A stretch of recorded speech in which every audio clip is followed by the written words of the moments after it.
الغزالات ديالي، اش اخباركم؟ لاباس عليكم؟ نتمنى تكونوا بخير وعلى خير ونلقاكم هذا الفيديو تمام بالصحه والعافيه. اليوم غنشارك معكم كيكه بكريمه ديال البيستاج كتجي بنينه ومذاق خطير، كنتمنى انكم تجربوها. بداو على بركه الله.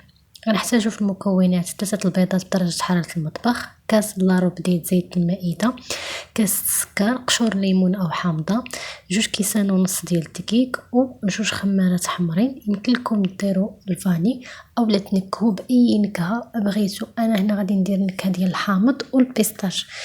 هنا غنبداو على بركه الله. غادي نجيب البول اولا الهشوار اولا الدراب اللي عندكم. انا هكا في الهشوار كتجيني طريقه سهله.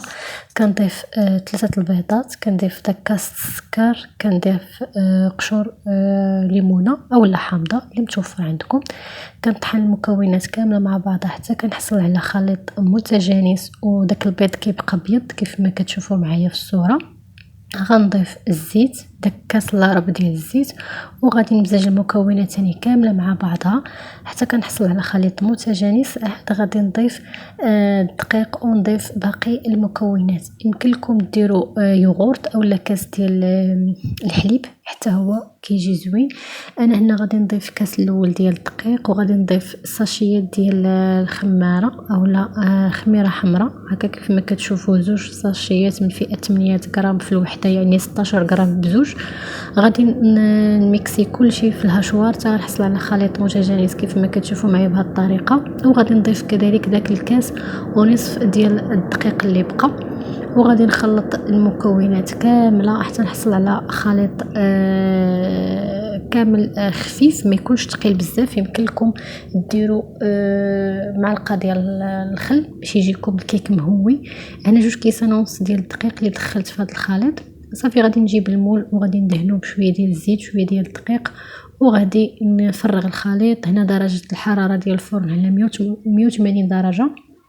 من بعد ما طابت لينا الكيك كتخرج على هذا الشكل هذا كيف ما كتشوفوا، كتجي مهويه وزوينه. هذيك البلاصه اللي كتبان لكم شويه هكا هابطه اولا بيضه راه غير ما ضربتش المول مع سطح العمل، داكشي اللي جات ديك البلاصه هكاك. وغادي ندوزو باش نحضروا الكريمه. عندي هنايا نص لتر ديال الحليب، يمكن لكم ديروا غير 3 الكيسان اولا 2 كيسان على حسب نتوما شنو بغيتو. انا بغيت تجي فيها الكريمه باينه، درت نص لتر الحليب، 2 معالق كبار ولا 3 المعالق كبار ديال السكر على حسب نتوما واش بغيتو الكريمه تكون حلوه ولا ناقصه حلاوه.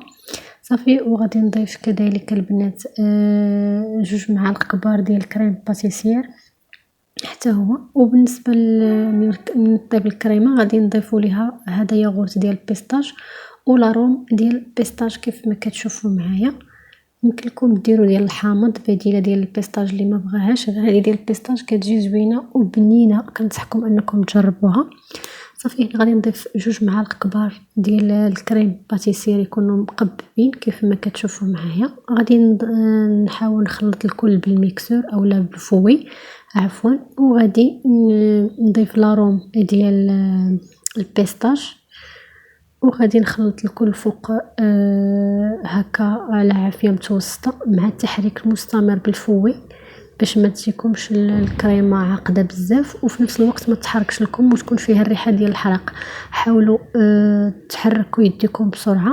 بعد ما حصلت على هاد الكريمه كيف ما كتشوفوا معايا، راني ضفت لها هنا يوغورت ديال البيستاج. ما عرفتش علاش ما بانتش ديك اللقطه. كيجي الشكل ديالها بحال هكا، زينتها بتزيين بسيط. داكشي اللي متوفر عندي، غير قلت نشارك معكم شي فيديو ما نخليكمش بناش.